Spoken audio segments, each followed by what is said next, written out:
By any estimation, April 14th, 2019 will go down as one of the most memorable days in golf history.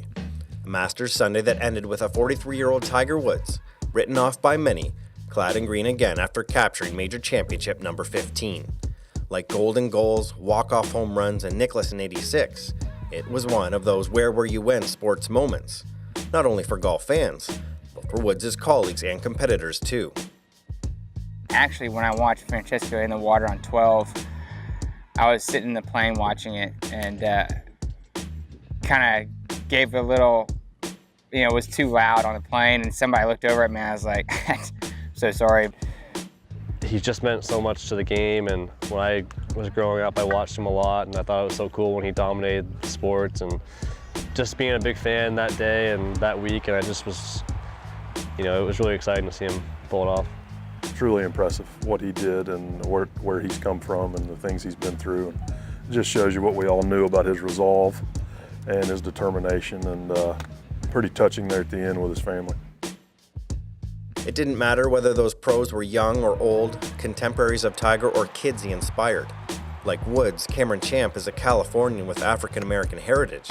At 23, he was 12 when Woods had last won a major and 9 when he'd last won the Masters. Most of what he'd watched of Woods were long ago highlights on YouTube. Not this time though. My generation, he was pretty much all of our idols at the time. Obviously we were a little young to really, intake everything he did, in the early 2000s, in the mid 2000s, but he's who we looked up to, who I looked up to, and it's just awesome. On the opposite end of the spectrum, Graeme McDowell is a man who's beaten Woods head-to-head and won a major with him in the hunt. Golf survived just fine with Woods on the shelf, but McDowell and other veterans know that the game will prosper even more now that Tiger is finally back on the major prowl. He's a special player, he does so much for the sport.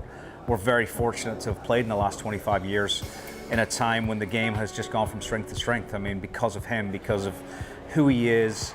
Consequently, we have so many great sponsors in the sport. We play for more and more money every year. It brings more fans to the sport, more people watching on TVs around the world, and it's that rising tide, lifts everyone. And then there's Cory Connors. The Canadian earned the final invitation to this year's Masters with his victory at the preceding week's Valero Texas Open. After making the cut, Connors understandably ran out of gas on Sunday with a 76, but by no means did that put a damper on his day. Connors went from player to fan in an instant, and he and his crew, which included fellow pro Taylor Pendrith, got an up-close glimpse at history. I obviously grew up watching him play, and it was really neat to be able to see that. Watch him hit his tee shot. We were down by the 18th tee. There were so many people, but had a little view. And then just kind of was in the fairway, watched him hit his shot, and stayed there and watched him hit into the green. Couldn't really see where his putt was, but knew he had it when a 15 or 20 footer for par and 2 putts to win. He knew he was getting it done. It was pretty awesome to see his celebration. The reaction of all the people there was pretty cool. Yeah, it was awesome. I'm happy that I got to see it. Where were you when Tiger Woods won his 5th green jacket, 22 years after his first?